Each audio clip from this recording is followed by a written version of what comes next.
여러분들을 환영합니다. 제가 환영의 뜻으로 꽃다발을 준비해 왔습니다. 가을 분위기를 약간 냈습니다. 지난번에 공룡 이야기까지 했었고요. 이제 오늘은 이제 화석 이야기를 하려고 합니다. 화석들의 창조론 진화론 문제를 해결할 때 가장 중요한 증거 중에 하나가 화석입니다. 왜냐하면 화석은 과거에 살았던 생명체들의 흔적을 직접 눈으로 확인할 수가 있기 때문에 이 화석이 오늘날 생명체들과 많이 다르다. 그러면 변한 증거입니다. 그렇죠? 근데 화석이 오늘날 살고 있는 생명체들과 똑같다. 그러면은 변하지 않은 증거입니다. 그러면 변했다면 진화론이 오히려 타당할 거고요. 변하지 않았다면 처음 창조된 모습 그대로이기 때문에 창조론이 더 타당한 겁니다. 그래서 이제 그것을 오늘 이제 확인하게 될 텐데요. 성경 말씀 한 곳 보시겠습니다. 여호수아 4장 6절 말씀인데요. 함께 읽으시겠습니다. 시작.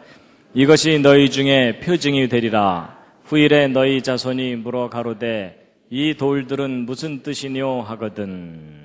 지난번에 제가 그랜드 캐년 이야기를 할 때 그때 함께 읽었던 말씀이었습니다. 다시 한번 되새겨보기 위해서 한번 했는데요.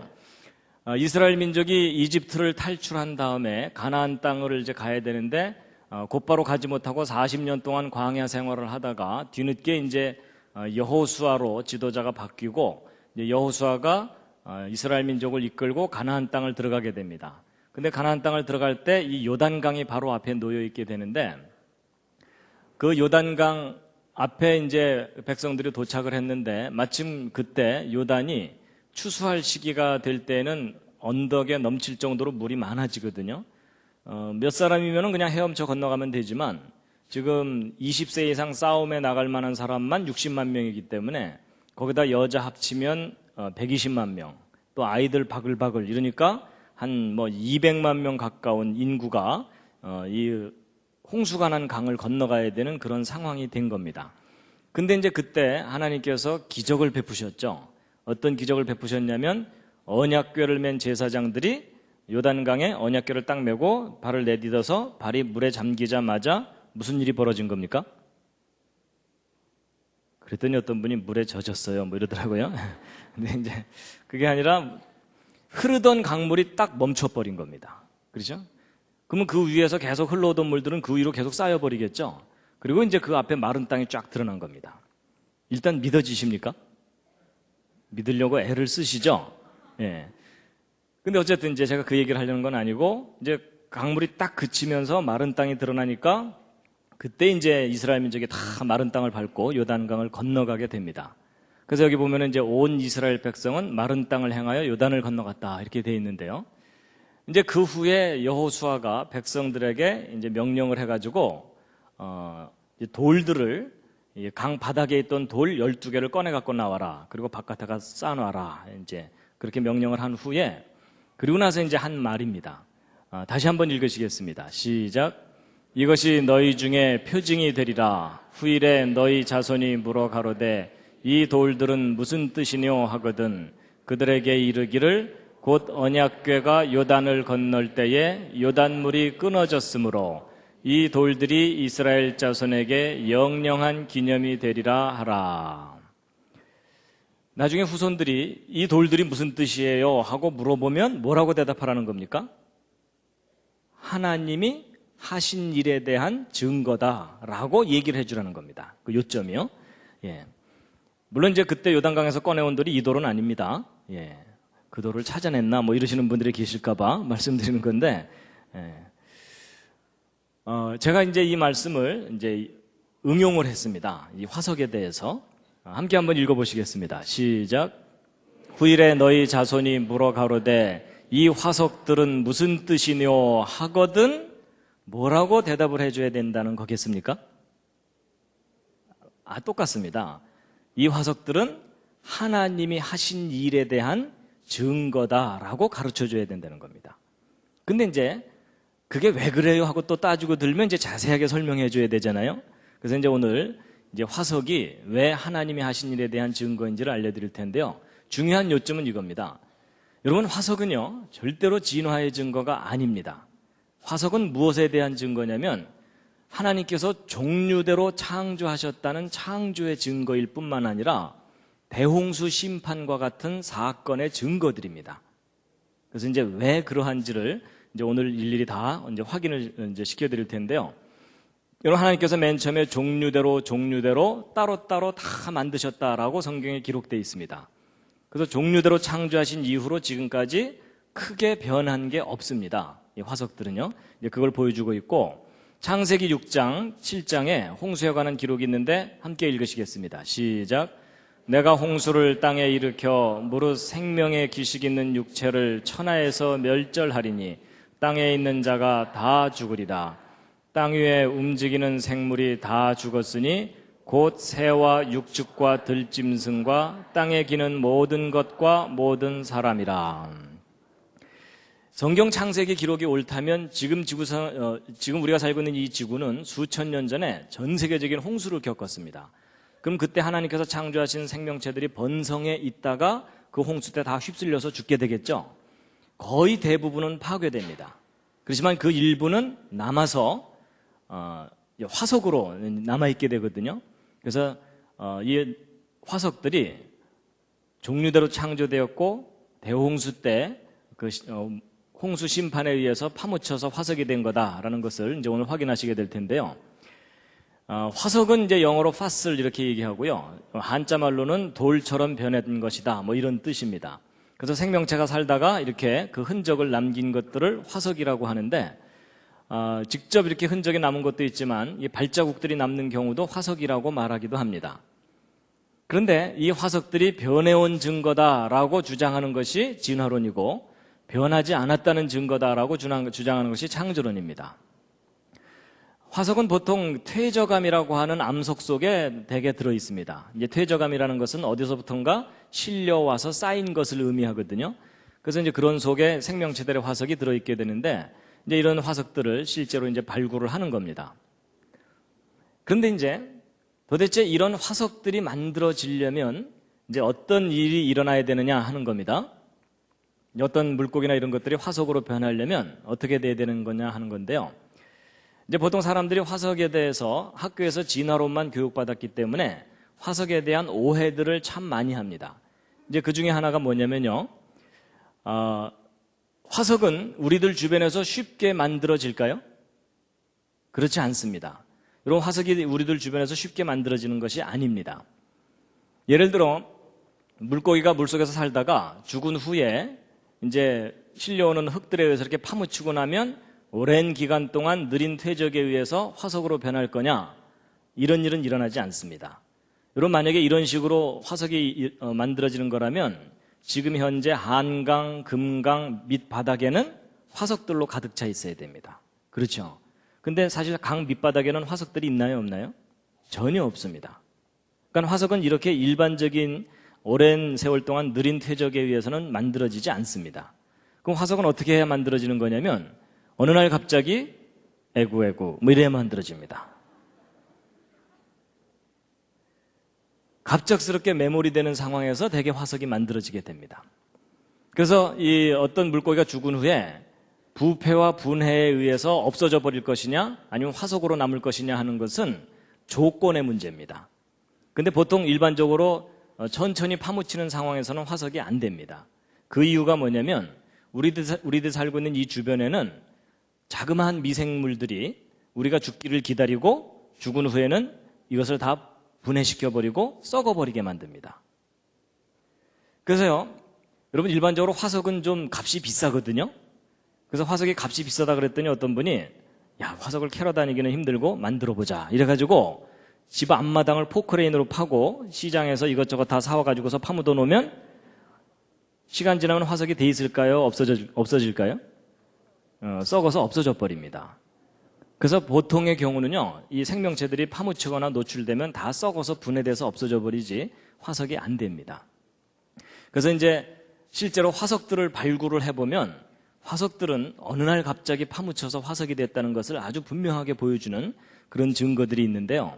예를 들어 물고기 화석 중에 이런 화석이 있습니다. 약간 좀 이상하죠? 입부분이 이상하죠? 큰 물고기가 작은 물고기를 입에 딱 물고서 화석이 돼 있는 겁니다.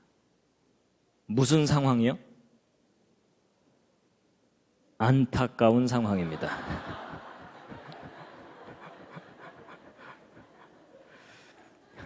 이 딱 물고서 삼키지는 못하고 그냥 죽었으니 얼마나 안타까운 상황입니까? 그런데 이거 참 신기하다 이렇게만 생각하실 게 아니고 어떻게 하면 저런 장면으로 화석이 남을 수 있을까를 한번 생각해 보시기 바랍니다. 여러분, 얘가 정상적인 상태에서 작은 물고기를 딱 물고 갑자기 심장마비로 죽었다 하더라도 다른 생명체들이 이 물고기를 뜯어먹어 버리지 그게 화석으로 남을 가능성은 거의 없습니다. 그러면 어떻게 하면 저런 장면으로 화석이 남을 수 있겠느냐? 갑자기 파묻혀야 됩니다.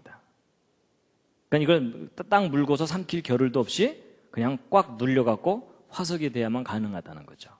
그래서 화석들은 갑자기 파묻혀서 화석이 됐다는 것을 분명하게 보여주는데, 이런 화석들이요, 뭐 세계적으로 딱 하나만 있는 게 아니고 조금 드물긴 하지만 여러 개가 발견이 됩니다. 보세요, 이 황당한 표정.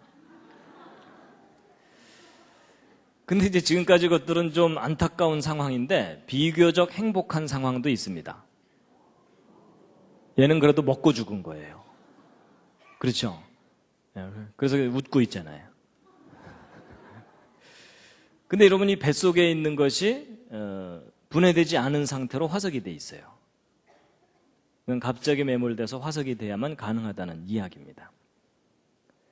그리고 이 몽골 지방에서 발견된 공룡 화석인데요, 이 왼쪽에 있는 육식 공룡이 오른쪽에 있는 초식 공룡의 앞다리를 물고서 화석이 되어 있는 장면입니다. 이것도 갑자기 파묻혀야만 저런 상황이 벌어질 수 있다라는 겁니다. 그리고 이제 공룡 화석이 발견됐는데 심장의 그 위치와 그 흔적이 남아있을 정도로 화석이 되어 있는 겁니다.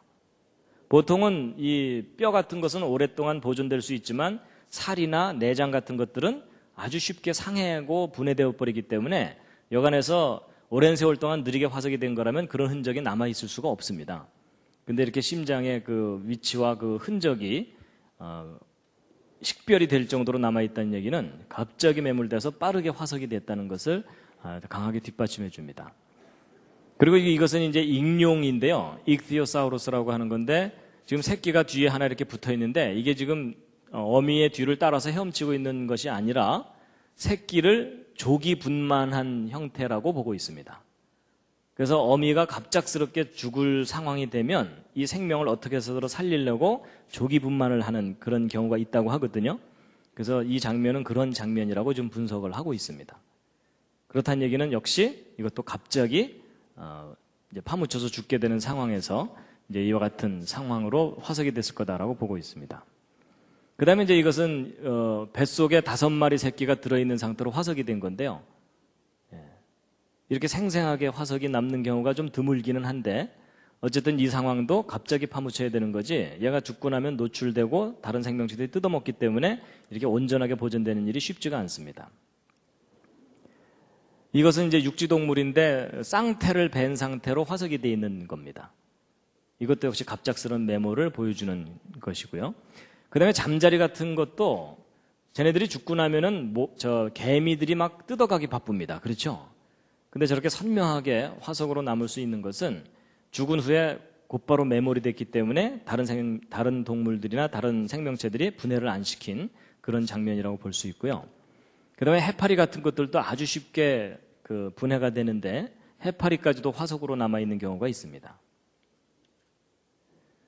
그리고 이제 화석들을 발굴했을 때 또 다른 특징 중에 하나가 뭐냐면, 조금 전까지 보여드린 건 그래도 비교적 보존 상태가 양호한 건데 대개 덩치가 큰 동물의 화석 같은 경우는 심하게 뒤틀려 있거나 부서져서 화석으로 발견됩니다. 여러분, 동물들이 보통 죽게 되면은 이 뻣뻣한 상태로 이렇게 돼 있고 오랜 세월 동안 서서히 퇴적층에 파묻혔다면 그냥 뼈가 그 상태 그대로 화석으로 남아 있어야 되거든요. 근데 이렇게 심하게 뒤틀려 있는 상태로 화석이 발견되는 것은 이 동물들이 파묻힐 때 심한 압력을 받으면서 파묻혔다는 것을 보여주는 겁니다. 그러니까 정상적인 상태로 죽은 것은 아니라는 거죠. 그리고 이 물고기 보세요. 얘가 전공이 발레가 아닙니다. 근데 심하게 휘어져 있죠. 그렇죠? 그렇다는 것은 이 물고기가 역시 심한 압력을 받으면서 파묻힌 것을 나타내주는 거다라는 것입니다. 그리고 또 이제 화석이 발견되는 또 다른 특징은 뭐냐면 대규모로 집단적으로 발견되는 겁니다. 그래서 미국 네브라스카 지방에 가보면은 9천여 마리 정도로 추정되는 낙타, 코뿔소, 멧돼지 이런 것들이 한꺼번에 파묻혀서 화석이 돼 있습니다. 쟤네들이 죽기 전에 반상회를 했을까요? 예, 그럴 리가 없습니다. 그러니까 저렇게 서로 다른 동물들이 한꺼번에 수천 마리가 집단적으로 매몰되어 있다는 것은 저 동물들을 한꺼번에 휩쓸어다가 매몰시킬 정도의 큰 사건이 일어났었다는 것에 대한 증거입니다. 맘모스들도 집단으로 발견되고요. 그 다음에 보통 이제 박물관에 가보면 화석들이 전시가 돼 있거든요. 이제 보통 사람들은요, 저거 고사리 화석이네 이러면서 이제 종류만 구별을 하고 지나갑니다. 그렇죠? 근데 여러분 이런 화석들을 유심히 보면은 어떤 특징이 있냐면 고사리 화석의 잎이 잘 펼쳐진 상태로 화석으로 발견되는 경우가 많습니다. 그 얘기는 뭐냐면 보통 고사리들이 죽은 다음에는 이파리가 오므라들면서 시들죠. 근데 저렇게 쫙 펼쳐져서 화석이 발견된다는 얘기는 살아있는 상태에서 그대로 매몰됐기 때문에 저렇게 펼쳐진 상태로 화석으로 발견된다는 뜻입니다. 그러니까 오랜 세월 동안 서서히 파묻힌 게 아니라는 얘기죠. 그리고 이제 이건 이제 암모나이트라고 하는 그 조개 종류의 이제 화석인데요. 그 암몬 조개가 작은 건 요만하지만요, 큰 거는 이렇게 큰 것도 있습니다.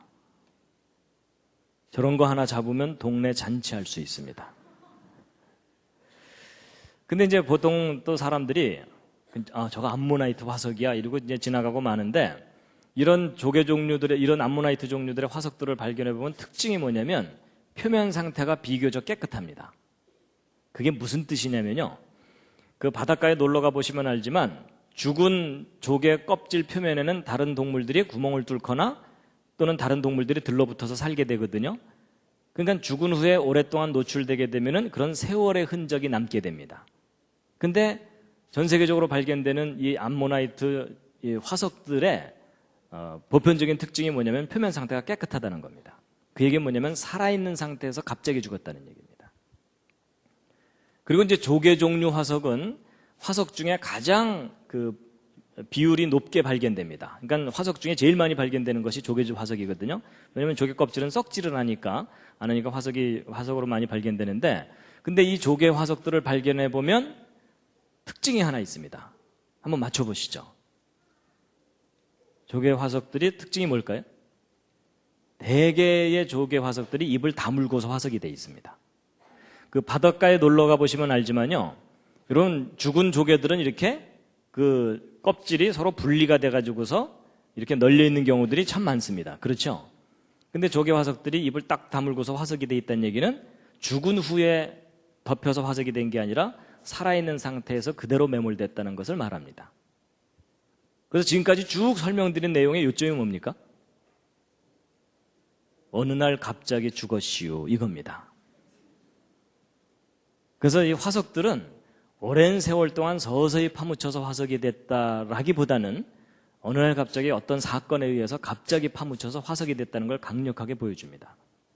그게 무슨 사건과 관련이 크겠습니까? 대홍수 심판 사건과 관련이 크다고 보고 있습니다. 삼엽충들도 이렇게 똘똘똘 말려있는 상태로 많이 발견되고요.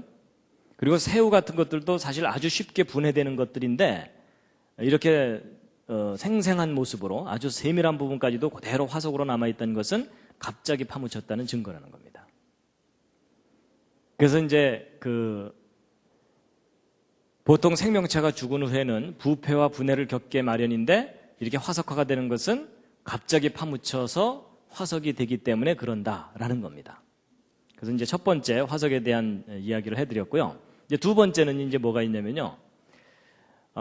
우리가 이제 진화론 교육을 하도 받다 보면은 무슨 생각을 하게 되냐면 어떤 생명체가 파묻혀서 화석으로 변하는 데까지 꽤 오랜 세월이 걸릴 거다라고 보통 생각합니다. 근데 그건 정말 오해입니다. 이런 화석은 아주 짧은 시간 내에 화석화가 일어납니다. 그래서 여러분 이건 보통 나무 화석인데요. 저런 나무 화석이 만들어질 때 어떻게 만들어지는 것인지를 학교에서 배울 때는 어떻게 배우냐면 저 나무가 파묻힌 후에 저 나무 속으로 광물질이 서서히 침투해 들어가서 저게 완전히 돌덩어리로 변할 때까지는 적어도 수만 년, 수천 년 걸린다 이렇게 설명을 듣게 되거든요. 그래서 보통 이런 나무 화석들이 발견되면 와 이게 오랜 세월의 증거다라고 생각하게 되는데 이제 그렇지가 않습니다. 의외로 화석으로 변하는 데 걸리는 시간은 짧은데요. 보통 이제 화석으로 변할 때 생물학적 시간이 필요하냐, 지질학적 시간이 필요하냐 이렇게 얘기를 하는 경우가 있거든요. 생물학적 시간이라는 건 뭐냐면 어떤 생명체가 태어나서 죽을 때까지 정도의 시간입니다. 그러니까 몇십 년 정도이죠. 지질학적 시간은 뭐냐면 소위 진화론적 지구과학에서 얘기하는 수만 년, 수십만 년, 수백만 년이라는 긴 시간을 의미합니다. 여러분 어떤 생명체가 화석으로 변하는 데는 절대로 지질학적 시간이 걸리지 않습니다. 구체적인 예를 확인시켜 드리면요. 뉴질랜드 북쪽 섬에 타라웨라라는 화산이 폭발했습니다. 1886년에. 그래서 이제 폭발 후의 모습인데요. 이 화산 폭발 때 화산재들이 쏟아져 나오고 그래가지고 그 주변에 있던 마을을 덮쳐가지고 그 원주민들의 가옥이 막 절반 이상 화산재에 파묻히고 이제 이래가지고 여기는 지금 현재 관광지로 이제 개발이 돼 있는 상태인데 근데 이 화산 폭발 때 선교원 하나가 이제 완전히 화산 폭발로 파괴가 됐어요. 그래갖고 이제 여기 살던 사람들도 다 떠났죠. 그런데 30년도 안 돼서 이 선교원 지역을 다시 조사를 해보다가 뭘 발견했냐면 모자가 화석이 돼 있는 걸 발견한 겁니다. 30년도 안 돼서. 그리고 남겨두고 간 햄덩어리가 화석이 됐어요. 몇 년 만에요? 30년도 안 돼서. 우리는 저게 수만 년 걸려야 화석이 되는 줄 알았는데 몇십 년 만에 화석이 된 겁니다. 햄 관리 잘 하시기 바랍니다.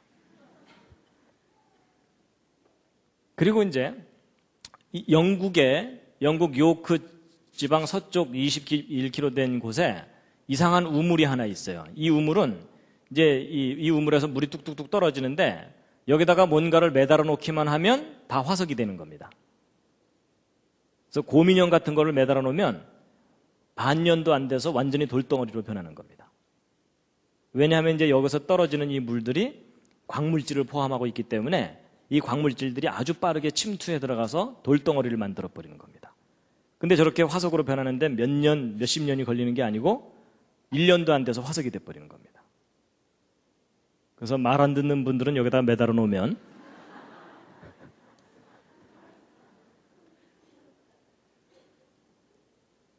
그리고 이것은 이제 1980년에 서부 텍사스에서 발견한 카우보이 장화거든요. 근데 지금 사람 뼈가 이 속에 들어있어요. 그러니까 신발을 신은 채로 죽은 사람이겠죠? 그런데 이 뼈가 화석이 돼 있는 거예요. 그래가지고 도대체 이 신발 언제 만든 건지 수소문을 해서 알아보았더니 1936년도에 설립된 회사가 만든 신발인데 1950년대 초에 수제품으로 만든 신발이라는 걸 확인했어요. 그럼 이 신발 만든 지 30년 된 거잖아요. 그렇죠? 근데 그 신발을 신은 사람의 뼈가 화석이 돼 있는 거예요. 그러니까 화석은 절대로 수만 년 걸려야만 만들어지는 게 아니라는 겁니다. 그리고 이제 이런 나무가 통째로 화석이 된 것을 보통 규화목이라고 얘기를 합니다. 그래서 이런 규화목 이런 것들이 생기려면 엄청난 오랜 세월이 걸릴 거다라고 생각을 하는데 그래서 이제 미국 워싱턴의 스미소니언 박물관 앞에 이 규화목이 이렇게 전시되어 있고 그 밑에는 2억 년 전에 나무가 화석이 된 거다 이렇게 얘기를 해요. 근데 놀라운 사실이 호주에서 발견된 건데 물레방아가 통째로 화석이 되어 있는 게 발견됐어요. 그럼 이 물레방아가 구석기 시대 물레방아냐? 아닙니다. 저 물레방아는 만든 지 100년도 안 됐는데 화석이 된 거예요.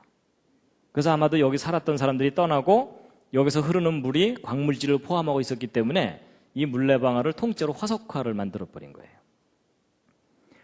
그래가지고 이제 이 내용이 호주에서 발행되는 창조론 관련 잡지가 있거든요. 그 잡지에 이 사진과 함께 기사를 실었어요. 그랬더니 어떤 독자가 자기가 찍은 사진과 함께 편지를 보내온 겁니다.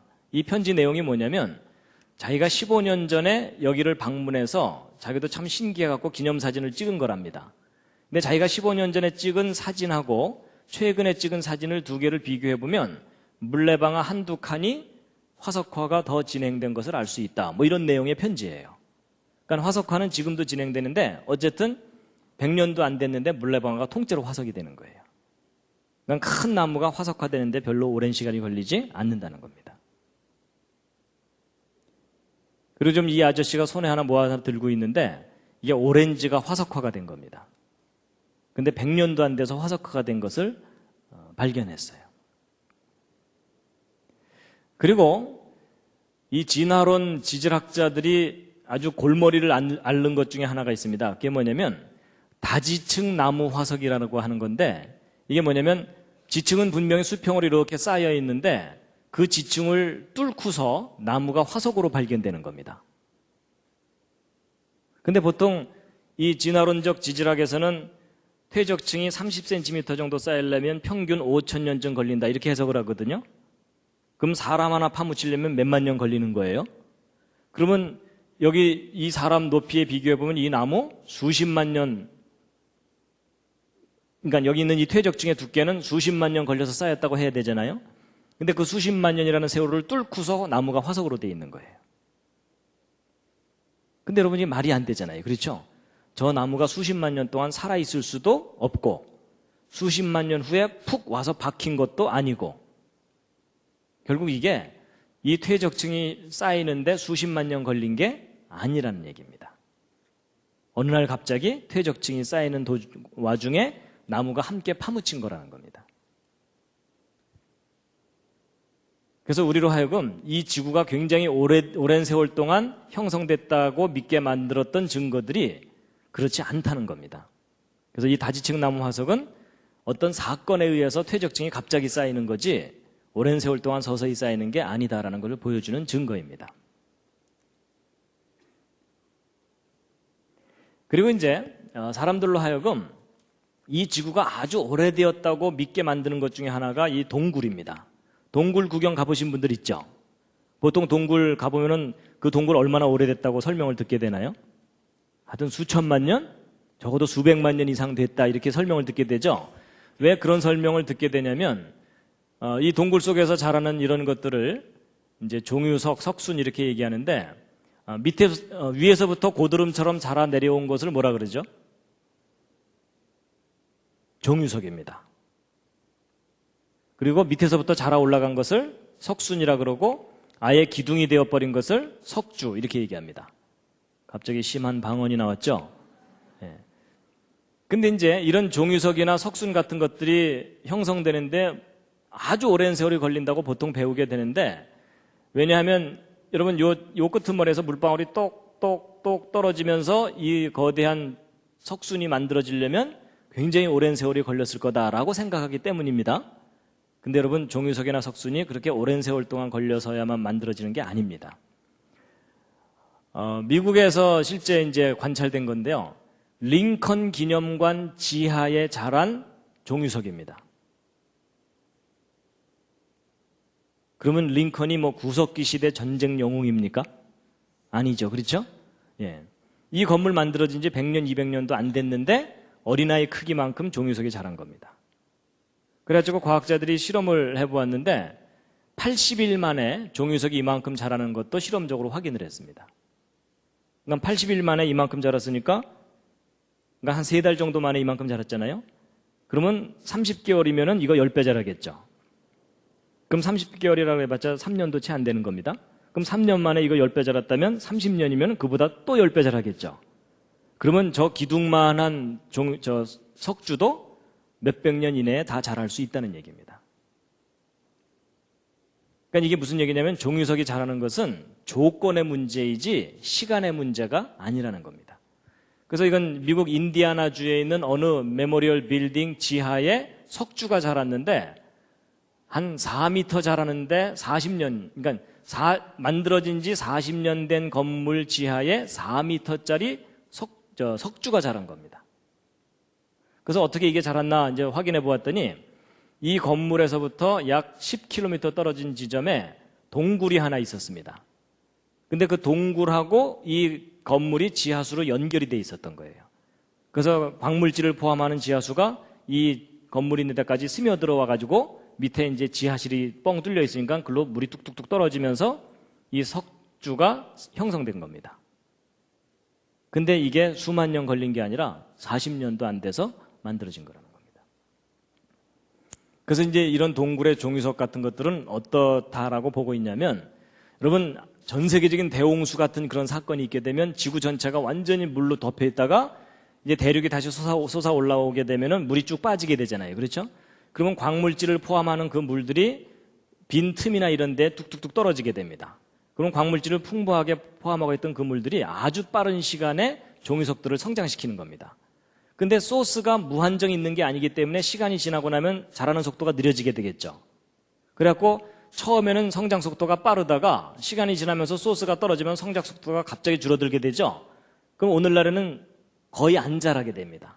기껏해야 물방울 똑똑 떨어지는 정도밖에 안 자랄 거 아니에요. 근데 이제 오늘날 물방울 똑똑 떨어지는 이런 속도로 이 거대한 종이석이 자랐을 거다라고 생각하니까 이게 굉장히 오랜 세월 동안 자란 것처럼 잘못 해석되고 있다는 뜻입니다. 그래서 여러분 사람도요, 태어난 이후에 쭉 자라다가 더 이상 안 자라게 되죠.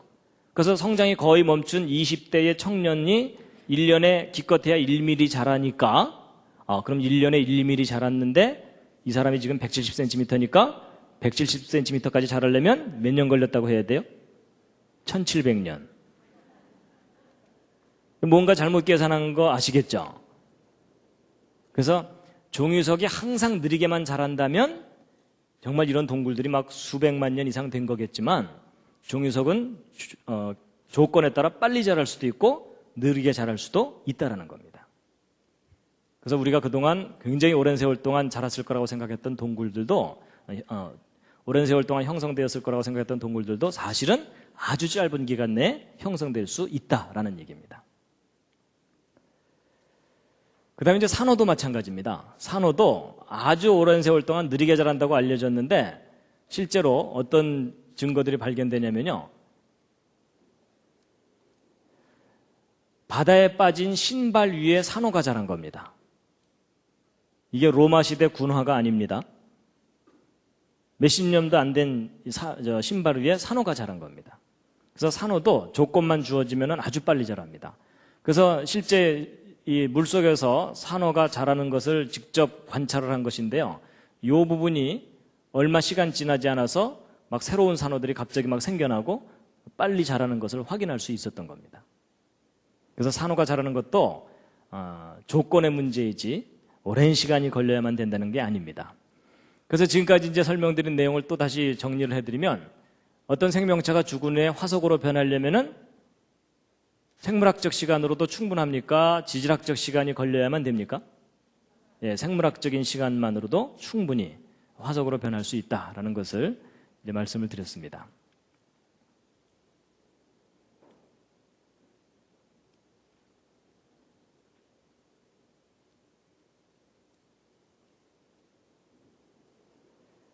잠시 기지개를 한번 쫙 켜시겠습니다.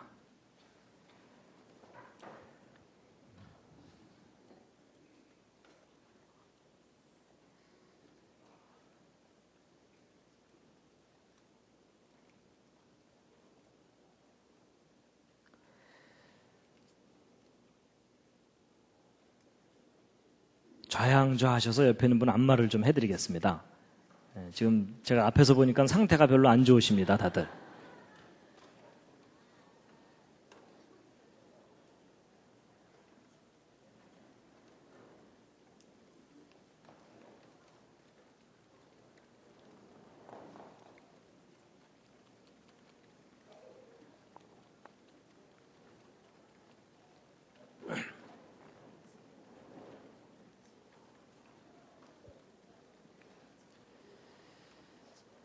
예, 반대로도 해주시고요. 반대로도. 혼자 계신 분들은 혼자서라도 좀 이렇게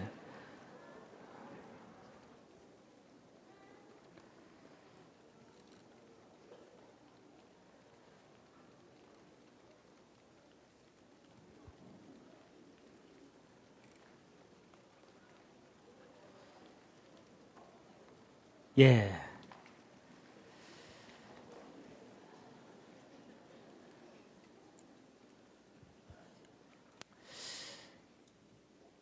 자, 그 다음에 이제 오늘은 공부를 하는 시간입니다. 오늘은 별로 안 웃기네 이러시면 안 됩니다. 뭐 제가 맨날 웃길 수는 없습니다. 그 대신 오늘은 사실을 확인하는 시간입니다. 그 다음에 이제 이 부분이 참 중요한 부분 중에 하나인데요. 맨 처음에 서두에 말씀드린 것처럼 화석이 변한 증거냐, 변하지 않은 증거냐 하는 건데요. 이제 우리는 하도 진화론 교육을 받다 보니까 화석으로 발견되는 생명체들은 오늘날 살고 있는 생명체들과 많이 다를 거다라는 생각을 많이 하거든요. 그게 잘못된 지식입니다. 이런 화석을 실제 발견해 놓고 나면 현재 살고 있는 생명체들과 거의 대부분이 똑같습니다. 일부 멸종된 것을 제외하고는 거의 대부분이 똑같습니다. 그래서 제가 뭐 말로 해봐야 우긴다 그러니까 제가 직접 이제 확인을 시켜드릴 텐데요. 여러분 은행 아시죠? 하나씩 드시기 바랍니다. 특히 이 은행은요, 어떤 별명을 갖고 있냐면 살아있는 화석이다라는 별명을 갖고 있습니다. 살아있는 화석, living fossil이라는 말이 무슨 뜻이냐면요, 이 은행나무는요, 진화론에 의하면 중생대에 출현했다고 하는 식물입니다. 근데 중생대라고 하면 지금부터 적어도 막 2억 년 이 정도 되는 거거든요. 막 1억 년, 2억 년 전이에요. 근데 그 아득한, 그 옛날에 출현했다고 하는 생명체가 지금 현재까지도 살고 있잖아요. 그렇죠? 그러니까 진화론적인 관점으로 볼 때 이 은행나무라는 나무는 너무나 특이한 나무인 거예요. 중생대에 출현했는데 아직까지도 죽지 않고 살아있다면 이 은행나무는 상당히 생명력이 끈질긴가 보다. 저거 갈아 마시면 건강에 좋겠구나. 이래가지고 개발된 약이 무슨 약이에요? 예, 진코민 기넥신. 기억나십니까? 예, 실제로 이제 저 은행나무에는 혈액순환을 개선하는 성분이 들어있기 때문에 예, 약효는 있어요. 그리고 우리 한국 은행나무 잎이 특별히 약효가 높다고 합니다. 예, 근데 어쨌든 그래갖고 막 그 은행나무는 다른 식물과 달리 1억 년 이상을 끈질기게 살아온 나무다. 그래갖고 화석으로만 발견돼야 되는데 현재 살아있으니까 얼마나 신기해요. 그래서 이런 것을 살아있는 화석이라고 이름을 붙였어요. 그래서 살아있는 화석이 몇 개 안 되는 줄 알았거든요. 근데 이제 화석을 다 발견하고 났더니 다 살아있어요. 그러니까 저 예전에는 몰랐기 때문에 몇 개만 살아있는 줄 알았는데 알고 봤더니 화석이나 오늘날 살고 있는 거나 다 똑같아요. 그래서 이제 그걸 이제 보실 텐데요. 플라타너스 아시죠? 플라타너스도 이제 다양한 잎 모양을 가지고 있는데 그게 다 이렇게 화석으로 다 발견되는데 화석이나 오늘날 살고 있는 플라타너스나 똑같아요. 그냥 플라타너스예요. 그리고 이제 단풍 나무잎 같은 경우도 화석하고 실물하고 그냥 똑같아요, 다. 그래서 이런 단풍들도요,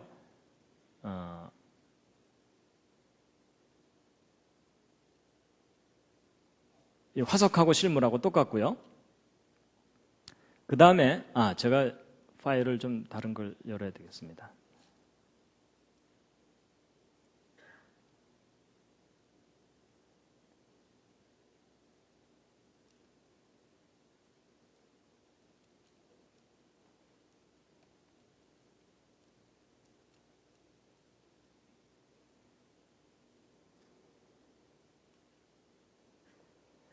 예, 단풍도 이제 화석하고 오늘날 살고 있는 것하고 잎 구조나 이런 것들이 다 똑같고요.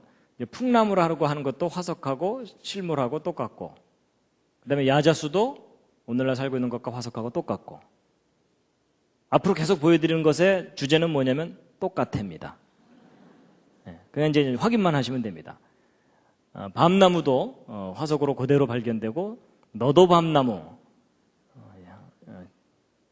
뭐 왜 이름이 이렇게 붙었는지 아시겠죠? 예.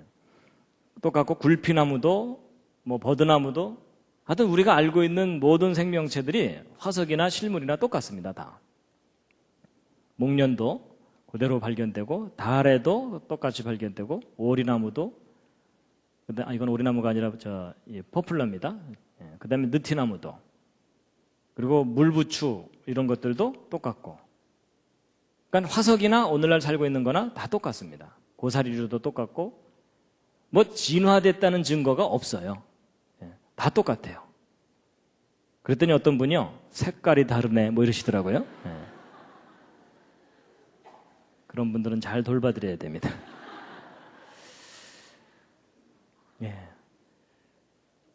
그 다음에 이제 이 파인 종류인데 그것도 화석하고 오늘날 살고 있는 게 똑같고요. 그 다음에 이제 호박 아시죠? 그죠? 준보석이죠. 저건 나무의 진액 같은 것들이 굳어져서 이제 화학 변화를 일으켜갖고 저렇게 딱딱하게 굳어져갖고 이제 보석 취급을 받는 건데, 이런 곤충들이 이제 그 속에 들어가 있는 경우가 많습니다. 그래서 보통 이런 이 곤충들은 진화 순서상 무척추 동물이기 때문에 대부분 고생대쯤에 출현했다라고 보고 있거든요. 그래서 이제 고생대, 중생대 살았던 곤충들의 그 흔적을 볼 수 있다라고 하는 거예요. 그래서 이건 개미인데요. 개미가 호박 속에 들어있는 겁니다. 그래가지고 이렇게 호박 속에서 발견되는 이런 개미들은요, 진화론에서 연대를 매겨놓기를 막 중생대, 고생대 이래갖고 막 몇천만 년, 1억 년, 2억 년 막 이렇게 연대를 매기는 것들인데, 이 호박 속에 들어있는 개미하고 오늘날 똑같은 개미가 살고 있는 거예요. 이건 개미인데 좀 모양새가 이상하죠? 언뜻 보기에 상당히 원시적인 개미처럼 보이시죠? 요게 머리 부분이고 요게 이제 뒷부분인데, 그래서 이제 이게 카리브해 쪽하고 도미니카 이쪽에서 발견되는 호박 속에 들어있는 아주 특이하게 생긴 개미입니다. 그래서 이름도 이렇게 붙여놨거든요. 읽기도 힘든데. 근데 이게 오늘날 살고 있는 게 발견됐어요. 그러니까 얘가 화석으로, 이렇게 호박 속에서 화석으로 발견되면 수억 년이에요. 근데 여러분, 얘가 고집도 세지 어떻게 진화를 안 했을까요?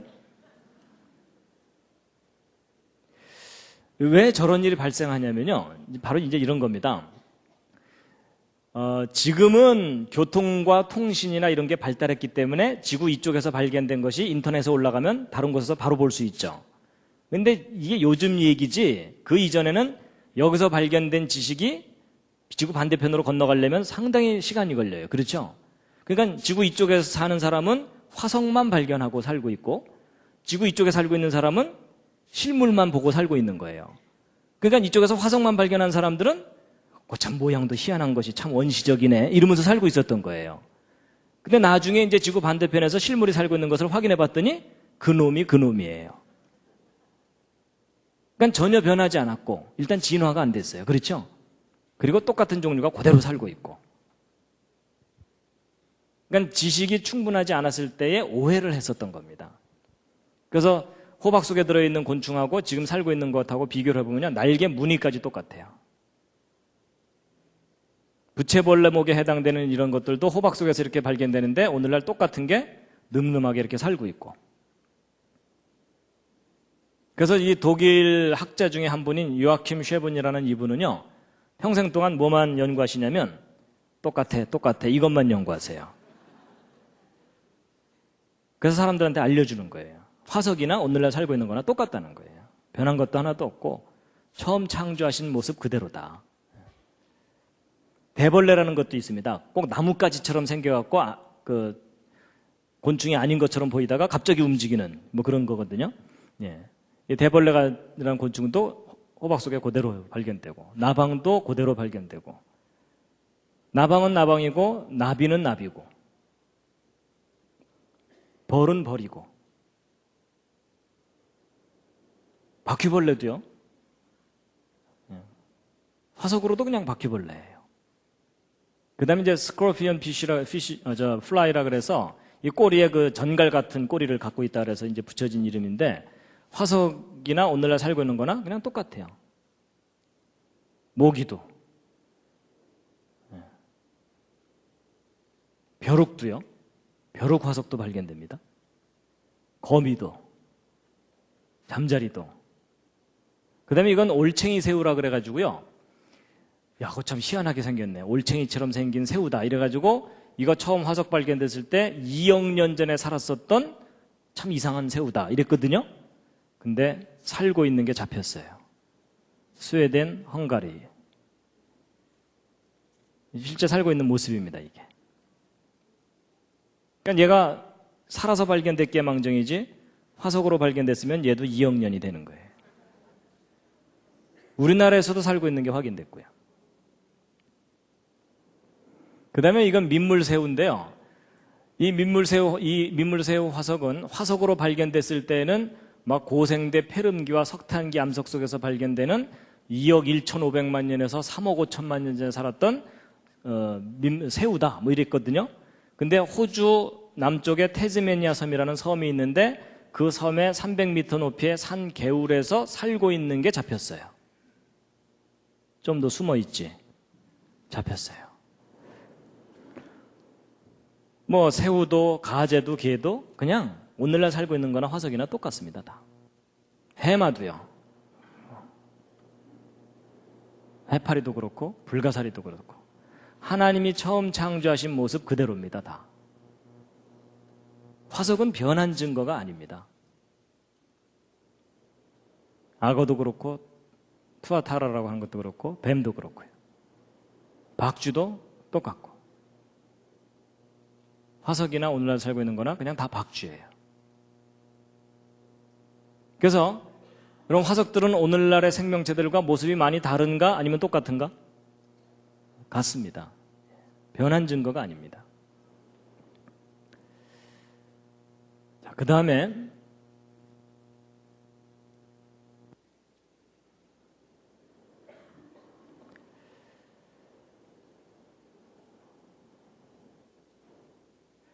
이제 뭐가 있냐면요. 진화론을 배울 때 표준 화석이라는 걸 배웁니다. 표준 화석이라는 게 뭐냐면 지질시대, 그러니까 이건 다 진화론에서 얘기하는 건데 뭐 고생대, 중생대, 신생대라고 하는 그런 지질시대의 어느 일정한 시기에만 생존했던 생명체의 화석을 표준 화석이라고 합니다. 그래서 이 지질시대를 구별하는 표준 화석들이 있었다라고 진화론에서 얘기하거든요. 근데 정말 그런지를 이제 확인해 봐야 되는데 여러분 이제 진화론에서는 고생대, 중생대, 신생대라는 시절이 있었고 지난번에 제가 말씀드렸던 공룡 있죠? 공룡은 중생대 표준 화석입니다. 그래서 진화론에서는 공룡 화석 발견되면 그거 발견된 퇴적층은 다 무슨 시대? 중생대 이렇게 얘기하는 겁니다. 그래서 이제 지난번에 이 공룡과 사람이 함께 살았다는 증거들을 다 보여드렸었기 때문에 이제 공룡 얘기는 오늘 안 할 거고요. 이 고생대 표준 화석이라고 하는 것들을 이제 확인시켜 드릴 텐데요. 고생대 표준 화석 중에 하나가 이제 바다나리 같은 겁니다. 여러분 이게 이제 바다나리 화석들이거든요. 어떤 분들은 이거 보고서 배추 화석이라고 끝까지 우기시는데 이게 이제 배추가 아니고 바다나리라고 하는 이 백합처럼 이렇게 펼쳐져 있는 이름은 나리인데 동물로 분류된다고 합니다. 그래서 이제 이런 화석들이 발견되면 와 이거 고생대에 살았던 바다나리 화석이다 이래가지고 막 2억 년, 3억 년 연대를 매겨놓은 박물관에 가면 그렇게 이제 연대 매겨놓은 화석입니다. 그런데 이 바다나리가 오늘날 살고 있는 것들이 다 확인됩니다.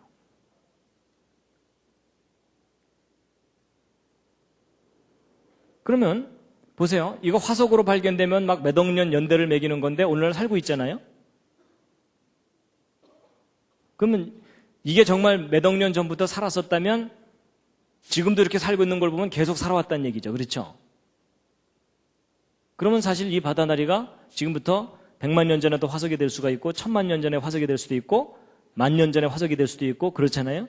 근데 보통 이런 바다나리 화석이 발견되면은 대부분은 다 중생대, 고생대 이렇게 연대를 매기고 막 1억 년, 2억 년 연대를 매기는 겁니다.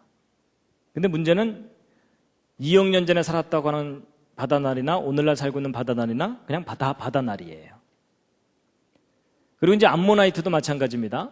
이 암모나이트도 고생대 이제 이건 고생대의 바다 이러면서 상상도를 막 그린 것인데 이 암모나이트와 사촌쯤 되는 것이 앵무조개입니다. 근데 오늘날 앵무조개가 이렇게 살고 있는 게 잡혔어요. 그 다음에 이제 스트로마톨라이트라 그래서요. 이거는 이제 박테리아들이 우글우글 번식해가지고서 이게 덩어리져서 살고 있는 거거든요. 근데 그게 이제 화석이 된 겁니다. 그래서 이제 이 스트로마톨라이트라는 것은 특히 이 진화론에서 지구상에 산소를 공급해준 생명체다라고 특별하게 여기는 것입니다. 그래서 이런 것들이 화석으로 발견되면 막 몇 억 년이라는 연대를 매기는 화석이에요. 그런 생명체 화석인데 오늘날 살고 있는 것들이 발견됐어요. 카리브해 연안에 살고 있는 거예요. 여러분 이게 돌덩어리가 아니고요. 이 사이아노박테리아들이 이렇게 뭉쳐서 살고 있는 겁니다. 여러분 이건 타임머신이 아닙니다. 호주 서쪽에 상어만이라고 하는 곳에 가면 이렇게 우글우글 살고 있어요. 얘네들이 화석으로 발견되면 몇 억 년인 거예요. 그 다음에 이제 삼엽충도 고생대의 대표적인 표준화석들인데 그래서 이런 거 발견되면 막 몇 억 년 이렇게 연대를 매기는 건데 어느 삼엽충 한 마리의 기구한 운명을 소개해 드리겠습니다. 여러분 미국에서 발견된 발자국 화석인데 맨발 자국이 아니라 샌달 자국입니다. 그러니까 샌달을 만들어 신을 정도의 지혜를 가진 인간이 살았다는 증거겠죠? 근데 이 샌달 자국 뒷부분에 뭔가 하나 밟혔는데 그거 확대해서 헤쳐보니까 삼엽충 한 마리가 지그시 깔려 있는 거예요. 그 다음에 이제 이건 삼엽충과 아주 유사한 어떤 생명체를 표본을 만들어 놓은 거거든요. 근데 이런 모든 증거들로 볼 때 삼엽충이 몇 억 년 전에 살았던 그런 표준화석이 아니라는 겁니다. 그러니까 이제 보세요. 그동안 진화론에서 표준화석이라고 했던 생명체들이 그 시대에만 살았던 게 아니라 지금도 살고 있어요. 그렇죠? 그러면 이런 생명체들은 어떤 시대를 결정하는 화석들이 아닌 거예요. 더군다나 몇 억 년 전에 살았다고 하는 생명체나 오늘날 살고 있는 생명체나 모양이 똑같아요. 그럼 진화했다는 증거입니까? 진화하지 않았다는 증거입니까? 진화하지 않았다는 증거입니다. 그리고 근본적으로 몇 억 년 전에 살았다고 하는 말이 거짓입니다. 그리고 이제 특히 이제 많은 사람들에게 진화를 믿도록 만들었던 결정적인 역할을 하는 화석들이 몇 가지가 있어요. 이제 그 중에 하나가 바로 이 실러켄스 화석입니다. 여러분 이 실러켄스 화석은 진화론에서 얘기할 때 6,500만 년 전에 살았던 양서류의 조상이 되는 물고기다라고 많이 사람들에게 얘기했었고 지금도 그렇게 주장하고 있는 생명체거든요. 근데 이제 얘가 왜 양서류의 조상이라고 그렇게 이해되었냐면 여러분 그 어류가 양서류로 진화를 하려면 지느러미가 다리로 변해야 되죠. 물 바깥으로 나와야 되니까. 근데 지느러미가 다리로만 변해야 되는 게 아니고 여러분 물속에 들어있다가 물 바깥으로 나오면 몸무게가 갑자기 무겁게 느껴지는 거 혹시 아세요? 수영장에서 물속에 들어있다가 바깥으로 나오면 몸이 무겁게 느껴지죠? 왜냐면 물은 부력이 있기 때문에 몸을 가볍게 해주는 성질이 있거든요. 근데 물 바깥으로 나오면 몸무게가 확 늘어나기 때문에 자기 체중을 유지하기 위해서 지느러미가 다리로만 변해야 되는 게 아니라 그 속에 뼈가 생겨야 돼요. 그런데 이 실러켄스 물고기 화석을 발견해 놓고 나서 조사해 봤더니 이 앞지느러미 쪽에 뼈가 들어있는 거예요. 아, 이 물고기는 어류인데 양서류로 진화하려고 물속에서 열심히 걷는 연습을 해갖고 속에 뼈가 생기는 건가 보다. 이렇게 설명을 하니까 진화의 증거처럼 여겨지잖아요. 그렇죠? 그래서 그런 식으로 지금도 학교에서 설명하고 양서류의 조상 물고기다 이러면서 진화의 증거로 설명을 했거든요. 그런데 잡혔어요.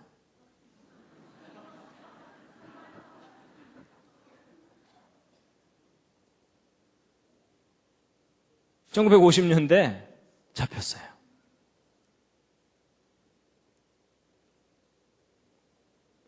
근데 놀랍게도 6,500만 년 전에 살았다고 하는 모습 그대로. 일단 진화한 거예요, 안 한 거예요? 진화한 증거가 전혀 없는 거예요. 그렇죠? 그래서 처음에는 이쪽에서만 잡히다가요, 이 아프리카 동쪽에서만 잡히다가 요즘은 이제 인도네시아 쪽에서도 잡혀요. 근데 화석하고 똑같아요. 전혀 진화의 증거가 아니에요. 그러니까 아주 이게 웃기는 게 뭐냐면요, 이 유럽에 있는 학자들은 진화론을 너무 믿었기 때문에 이런 거 화석 발견하고 나서 이게 6,500만 년 전에 살았던 양서류의 조상이야 이러고 있었거든요. 근데 그와 똑같은 시간에 아프리카 쪽에서는 원주민이 오늘도 한 마리 잡았어 이러면서 먹고 살고 있는 거예요.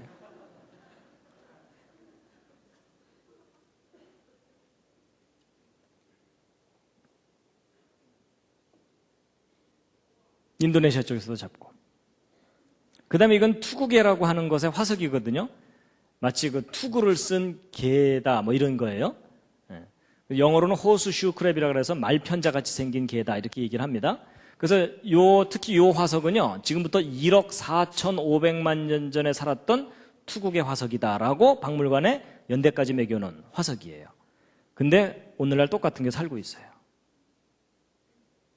그러면 이 두 개가 서로 진화가 일어났다고 할 정도로 큰 차이가 있냐? 그렇지 않습니다. 여러분 옆에 앉은 분하고 여러분하고 모습이 다른 정도 차이밖에 없어요.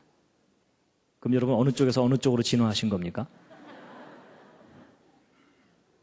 근데 이 정도가 아니라 이렇게 우글우글 살고 있어요. 산란기가 되면 바닷가 쪽으로 막 몰려 나와요. 여러분 이 아이는 중생대 아이가 아닙니다.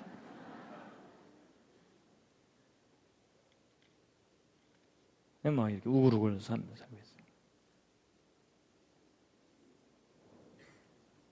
그리고 이제 더 기가 막힌 증거들도 있는데요. 뭐냐면 1912년에 미국 오클라호마주에 있는 어느 탄광 근처에서 벌어진 일인데, 고생대 석탄기 퇴적층에서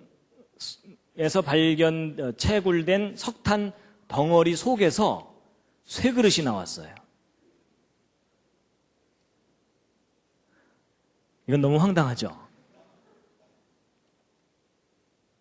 여러분, 이 고생대 석탄기면요, 척추동물 초기 단계의 그 양서류 정도 살고 있었던 시절이에요. 진화론에 의하면. 그러면 개구리들이 쇠그릇을 만들어 사용했다. 뭐 이렇게 우겨야 되나요? 그래가지고 이 석탄 덩어리에서 이 쇠그릇이 나왔는데, 적어도 쇠그릇을 만들 정도면은 지능이 뛰어난 인간이 존재했다는 뜻이에요. 맞죠? 그래갖고 이제 이게 도저히 사람들이 안 믿을 것 같으니까 그거 발견한 사람들이 진술서를 쓴 거예요. 요거 그대로 이제 번역한 게 이겁니다. 1912년도에 석탄 덩어리 한 개를 큰 쇠망치로 깨트렸어요. 근데 이 쇠단지가 석탄 조각에 자국을 남기면서 떨어져 나온 거예요. 그래서 이거 도대체 어떻게 된 건가 추적해 보았더니 그 근처 오클라호마 광산에서부터 나온 것임을 발견한 거예요. 어떻게 고생대 석탄 속에서 쇠그릇이 나올 수 있냐는 거죠. 그래서 이런 걸 뭐라 그러냐면, 영어로는 out of place artifact인데 이게 무슨 뜻이냐면, 여러분 이런 쇠그릇은 인간만이 만들 수 있잖아요. 그렇죠? 근데 진화론에 의하면 인간은 신생대 끄트머리쯤 출현한 거거든요. 그러니까 사실 이런 쇠그릇은 신생대 끄트머리 퇴적층에서만 발견돼야 돼요. 맞죠? 근데 얘가 여기서 발견되지 않고 여기서 발견됐으니까 제자리에서 발견된 게 아니라 딴 자리에서 발견된 거잖아요. 그렇죠? 그래서 이제 이렇게 out of place라는 이런 표현을 해가지고서 이제 말하는 겁니다. 그러니까 쉽게 얘기하면 제정신 나간 물건이다. 그 뜻입니다. 진화론대로라면 여기서 발견돼야 되는데 왜 여기서 발견됐냐 이거죠. 근데 여러분 저런 증거는 딱 하나만 발견돼도 진화론의 기본 틀이 다 무너져 버립니다. 맞죠? 그런가 하면 중생대 백악기, 공룡 살았다고 하는 시대의 퇴적층 속에서 망치가 발견되고요. 1934년에 미국 텍사스주의 런던이라는 지역에서 발견된 겁니다. 이 망치가 발견된 퇴적층이 바로 이 퇴적층이거든요. 약간 붉은색의 이 석회암 퇴적층인데 거기서 망치가 발견된 거예요. 처음 발견됐을 때의 모습이 이거고, 이걸 탁 깨트렸더니 망치가 들어있는 거예요. 그래서 이 부분이 쇳덩어리고 여기가 자루가 끼어져 있는. 그러면 공룡들이 망치를 만들어서 서로 싸웠다 뭐 이래야 되나요? 그것도 아닌 겁니다. 근본적으로 이렇게 고생대, 중생대, 신생대라는 시대를 매겨놓은 이 자체가 근본적으로 잘못됐다는 뜻입니다. 그러면 이제 이런 증거가 나오면요, 사람들은 의심을 하게 되거든요. 누군가가 조작한 거 아니냐 이럴 수 있죠. 그래가지고서 이제 이 망치 일부분을 떼어내서 성분 분석을 해봤는데요. 여러분 사람마다 지문이 있는 것처럼 이 금속들은요, 제조 과정에 따라서 내 성분도 달라지고 구조도 다르거든요. 그래서 그 구조와 성분을 분석해 보면 이 쇳덩어리는 어떤 방법으로 만들어진 거다라고 추정할 수가 있습니다. 이제 제가 학부 때 전공이 금속공학이라서 이제 이 부분은 좀 어느 정도 아는데, 여러분 보통 이 오늘날 만들고 있는 철 속에는 염소라는 게 들어있질 않습니다. 근데 이 중생대 백악기 퇴적층에서 발견된 이 망치는 이 철 속에 염소가 꽤 많이 들어있어요. 염소가 들어있다 그러니까 이제 어떤 분들이 당황을 하시더라고요. 그걸 어떻게 산채로 다 넣나. 근데 매 하는 그 염소 말고 그 화학 성분 중에 그 염소 성분이 있는데, 근데 그 보통 그 철을 만들 때는요, 철광석을 탄소로 태워버리면서 만들기 때문에 염소가 들어가는 과정이 없어요. 오늘날 만드는 철들은. 그래서 이 쇠망치는 뭔가 오늘날 만드는 방법과 다른 방법으로 만들어진 거예요. 그러니까 누군가가 오늘날 조작하려고 집어넣은 게 아닌 거예요. 그래서 이것은 아마도 지난번 제가 그 그랜드 캐니언 얘기할 때 고생대 퇴적층이 사실은 노아 홍수 전반부에 형성된 퇴적층이라고 말씀드렸죠. 그래서 이 고생대 퇴적층 속에서 이 쇠단지가 쇠그릇이 나오고 이런 걸로 봐서 아마 저런 것들이 홍수 이전 사람들의 유물일 가능성이 높다라고 보고 있습니다. 그 다음에 이제 더 놀라운 것은 지난번에 말씀드렸는지 모르겠지만 공룡 화석 발견되는 퇴적층 속에서 사람 뼈가 발견된 겁니다. 그것도 사람의 완벽한 뼈 10명, 10명의 뼈가.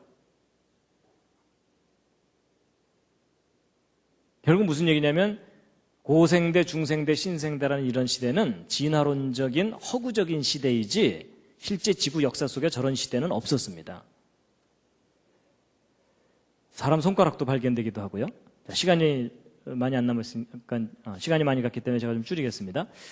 그리고 중생대 백악기 퇴적층 속에서 고양이 발자국 화석도 발견됐어요. 여러분, 고양이는 포유동물에 속하기 때문에 중생대 이후 동물이거든요, 진화론에 의하면. 그러니까 이 진화론에서 진화됐다는 순서하고 전혀 안 맞는 화석들이 마구마구 발견되는 거예요.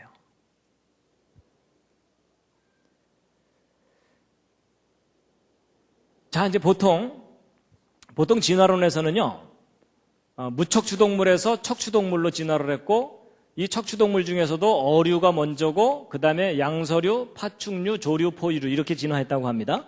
그래서 보통 진화하는 순서를 무척추에서 척추동물로, 척추동물 중에 어류, 양서류, 파충류 거쳐서 포유류나 조류로 진화했다고 하는데, 왜냐하면 대략 퇴적층에서 그 비슷한 순서로 화석들이 발견되거든요.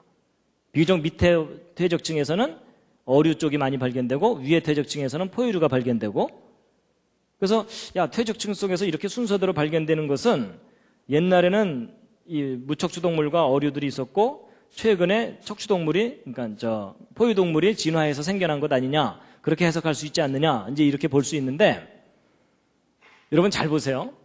진화론에서 진화됐다고 하는 순서를 잘 보시면 저게 혹시 무슨 순서인지 아시겠어요? 이 생명체들이 살고 있는 서식지의 높이 순서입니다. 제가 무슨 말을 하려는 건지 짐작하시겠죠? 그렇죠?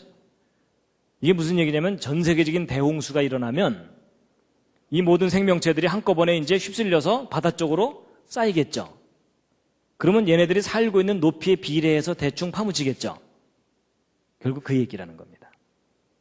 그러니까 대홍수 때 파묻힌 순서를 진화의 순서로 착각을 한 거라는 얘기입니다.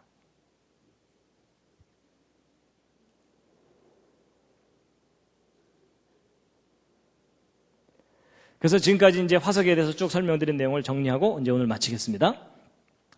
자, 이제 크게 5가지 얘기를 제가 말씀드렸는데요. 자, 첫 번째, 화석 형성의 주 원인은 느린 퇴적이다, 빠른 매몰이다. 빠른 매몰에 의해서 화석이 만들어진다는 거고요. 그 다음에 그것이 화석으로 변하는데 걸리는 시간은 꽤 오랜 시간이 걸린다, 비교적 짧은 시간이면 된다. 비교적 짧은 시간에 충분히 화석이 될 수 있다는 겁니다. 그 다음에 현재 살고 있는 생명체들과 화석을 비교해보면 진화되었다, 아니면 변하지 않았다? 처음 창조하신 모습 그대로를 유지하고 있다. 이게 옳다는 거고요. 그 다음에 표준화석이라는 것이 실제 존재한다, 존재하지 않는다? 표준화석이라는 건 실제 존재하지 않습니다. 그 다음에 퇴적층에서 발견되는 화석들의 순서는 진화의 순서다, 아니면 서식지의 높이 순서다? 서식지의 높이 순서라는 겁니다. 그 다음에 이제 화석에 대해서 한 가지, 지난번에 제가 맨 첫 번째 강의에서 말씀드렸던 건데요. 여러분, 진화론의 가장 큰 문제점은 무슨 증거가 없다는 거라 그랬죠? 연속적인 중간 단계 화석의 증거가 없다는 거라 그랬죠? 화석을 아무리 뒤져봐도 이 도마뱀에서 새로 변화가는 것에 대한 이 연결고리의 연속적인 중간 단계 화석이 없다는 겁니다. 화석에서 가장 큰 문제점입니다, 이게.